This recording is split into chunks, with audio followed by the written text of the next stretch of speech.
സ്വാഭാവികമായൊരു ജനകീയ വിഷയം ഉയർത്തിപ്പിടിച്ച് ഒരു കരിങ്കൊടി പ്രതിഷേധം നടത്തിയ KSUവിൻ്റെ ജില്ലാ പ്രസിഡന്റ് MC അതുൽ ഉൾപ്പെടെയുള്ള സഹപ്രവർത്തകരെ വേട്ടയാടുന്നൊരു സമീപനമാണ് പോലീസും സർക്കാരും ഇപ്പോഴും സ്വീകരിച്ചുകൊണ്ടിരിക്കുന്നത്.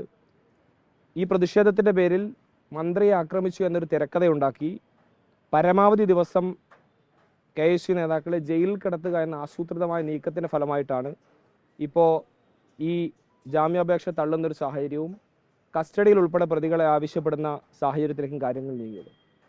ഒരു തരത്തിലും അംഗീകരിക്കാൻ കഴിയാത്ത ചില വാദമുഖങ്ങൾ ചൂണ്ടിക്കാണിച്ചുകൊണ്ടാണ് ഇപ്പോൾ പ്രോസിക്യൂഷൻ പോലീസ് കസ്റ്റഡി അപേക്ഷ ഉൾപ്പെടെ സമർപ്പിച്ചിട്ടുള്ളത്. നമ്മളൊക്കെ പലതരത്തിലുള്ള കരിങ്കൊടി പ്രതിഷേധങ്ങൾ നടത്തിയിട്ടുള്ള ആളുകളാണ്. സ്വാഭാവികമായും അങ്ങനെ ഒരു പ്രതിഷേധത്തിൻ്റെ ഭാഗമായി ഉന്നതമായ ഗൂഢാലോചനയുണ്ടെന്നും ഈ പറയപ്പെട്ടതിൽ കൂടുതൽ പ്രതികളുണ്ടെന്നും അവർ വന്ന വാഹനം ഉൾപ്പെടെ കസ്റ്റഡിയിൽ എടുക്കണമെന്നും ഈ പറഞ്ഞ പരിക്ക് പറ്റിയെന്ന് അവകാശപ്പെടുന്ന മന്ത്രിയുടെയും ഗൺമാനും ഉൾപ്പെടെയുള്ള ആളുകൾ KSU ജില്ലാ പ്രസിഡന്റ് ഉൾപ്പെടെയുള്ള പ്രതികളെ തിരിച്ചറിയണമെന്നൊക്കെയുള്ള വിചിത്രമായ പല വാദമുഖങ്ങളും ഉന്നയിച്ചുകൊണ്ടാണ് ഈ കസ്റ്റഡി അപേക്ഷ സമർപ്പിച്ചത്. അതുപോലെ തന്നെ ഈ ജാമ്യത്തെ എതിർത്തതും വലിയ ഗൂഢാലോചനയും വലിയ അക്രമ സ്വഭാവവും ആയുധങ്ങളൊക്കെ കണ്ടെടുത്താനുണ്ടെന്നൊക്കെ ഏത് ആയുധത്തെയാണ് ഇപ്പോഴും കോടതിയെ പോലും വിഡ്ഢിയാക്കുന്ന ഒരു സമീപനം പ്രോസിക്യൂഷനും പോലീസും സ്വീകരിക്കുകയാണ്. കരിങ്കൊടിയിൽ പൊതിഞ്ഞ് കൊണ്ടുവന്ന ആയുധം കണ്ടെത്തണമെന്നാണ് പ്രോസിക്യൂഷൻ കഴിഞ്ഞ ദിവസം പറഞ്ഞത്. ഒരായുധവും ഇതുമായി ബന്ധപ്പെട്ട് ഉണ്ടായിട്ടില്ല എന്നുള്ളത് നമുക്കെല്ലാം കൃത്യമായി ബോധ്യപ്പെട്ടുള്ളൊരു കാര്യമാണ്. മന്ത്രിക്ക് പരിക്ക് പോലും പറ്റിയിട്ടില്ല എന്നുള്ള കാര്യം വരും ദിവസങ്ങളിൽ വ്യക്തമാവും. അതുമായി ബന്ധപ്പെട്ട വിശദാംശങ്ങൾ ഞങ്ങൾ ശേഖരിച്ചു വരുന്നുണ്ട്. ഒരു തരത്തിലും അംഗീകരിക്കാൻ കഴിയാത്ത ഈ നിലപാട് അത് കൃത്യമായ രാഷ്ട്രീയ ലക്ഷ്യത്തോടു കൂടിയുള്ളതാണ്. വിഷയങ്ങൾ കൃത്യമായ തിരക്കഥയുടെയും ഗൂഢാലോചനയുടെയും അടിസ്ഥാനത്തിലാണ്.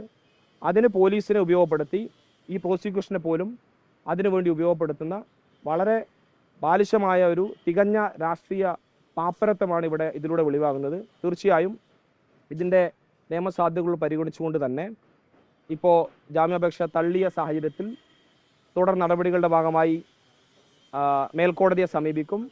ജാമ്യ ഹർജിയുമായി ഏറ്റവും അടുത്ത ദിവസം ഇപ്പോൾ കസ്റ്റഡി അപേക്ഷയിൽ ആവശ്യപ്പെട്ട തീരുമാനത്തിലേക്ക് ഈ പറഞ്ഞ 5-ാം തീയതി പ്രതികളെ ഹാജരാക്കാൻ വേണ്ടി ആവശ്യപ്പെട്ട സാഹചര്യം കൂടെ പരിഗണിച്ച് ഏറ്റവും അടുത്ത ദിവസം തന്നെ മേൽക്കോടതിയിൽ ജാമ്യ ഹർജി അപ്പീൽ ഹർജി ഫയൽ ചെയ്തുകൊണ്ട് മുന്നോട്ട് പോകാനാണ് തീരുമാനിച്ചിട്ടുള്ളത്.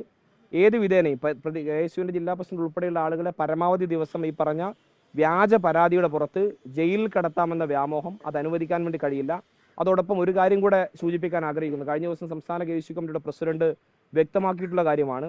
ഈ രീതിയിലാണ് മന്ത്രിയും ബന്ധപ്പെട്ട സംവിധാനങ്ങളും ഈ കേസിലെ സ്വാഭാവിക പ്രതിഷേധത്തിൻ്റെ ഭാഗമായിട്ടുള്ള KSU നേതാക്കളെ കൈകാര്യം ചെയ്യാൻ മുന്നോട്ട് പോകുന്നതെങ്കിൽ ഏത് രീതിയിൽ മന്ത്രിയെ കൈകാര്യം ചെയ്യണം എന്നുള്ള രീതി കൂടെ അത് മന്ത്രിയുടെ കൃത്യമായി ഈ പറഞ്ഞ നിർദ്ദേശത്തിൻ്റെ അടിസ്ഥാനത്തിൽ കൂടിയാണ് ഈ നടപടികൾ നടക്കുന്നത് എന്ന് ബോധ്യപ്പെടുകയാണ്.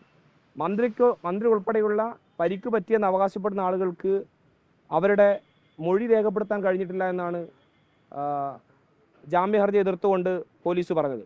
മന്ത്രിക്ക് ചാനലിന് പ്രതികരണം നടത്തുന്നതിന് ഇൻ്റർവ്യൂ നൽകുന്നതിനും ഒരു തരത്തിലുള്ള പ്രയാസവും ആരോഗ്യ പ്രശ്നവുമില്ല.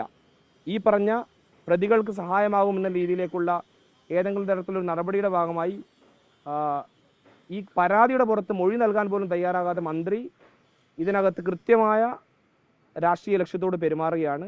ആ മന്ത്രിക്കെതിരായിട്ടുള്ള പ്രതിഷേധവും ശക്തമായ രീതിയിൽ തന്നെ കടുത്ത രീതിയിലുള്ള പ്രതിഷേധവുമായി മുന്നോട്ട് പോകേണ്ടി വരുന്ന സാഹചര്യമുണ്ട്. അത് ഞങ്ങളെ കൊണ്ട് ചെയ്യിക്കരുത് എന്നുള്ള കാര്യം മാത്രമാണ് ഈ അവസരത്തിൽ സൂചിപ്പിക്കാനുള്ളത്. അത് കുറച്ചും കൂടി വ്യക്തമായി പറഞ്ഞ മന്ത്രി പുറത്തിറങ്ങാൻ അത് നേരത്തെ തന്നെ സംസ്ഥാന KSU കമ്മിറ്റി അധ്യക്ഷൻ വ്യക്തമാക്കിയിട്ടുണ്ട്.